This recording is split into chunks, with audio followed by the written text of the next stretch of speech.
In the realm of combat sports training, the Soviet shock method emerges as a noteworthy approach.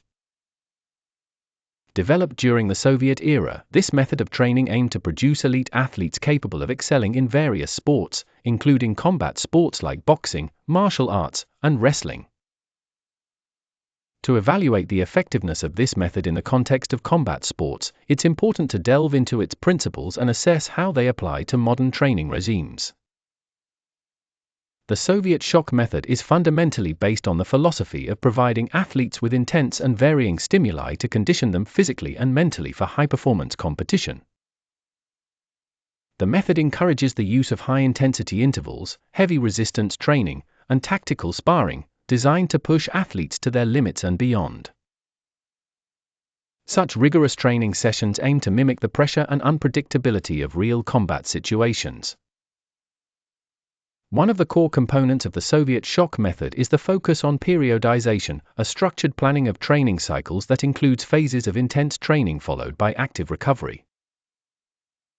This cyclical approach not only helps athletes enhance physical capabilities but also prevents overtraining and burnout by integrating sufficient rest periods. In the context of combat sports, this method ensures that athletes peak at the right moments, particularly during competitions. In modern combat sports training, elements of the Soviet shock method are still prevalent. Fighters often engage in high-intensity interval training, HIT, which is akin to the shock method's principle of exposing the body to varying intensities. The incorporation of plyometrics, resistance workouts, and tactical drills directly echoes the Soviet training regimes. However, the effectiveness of the Soviet shock method in today's training landscape is contingent upon the right balance. While the method is renowned for its intensity, contemporary coaches emphasize a nuanced approach that accommodates the individual needs, limitations, and recovery capacities of athletes.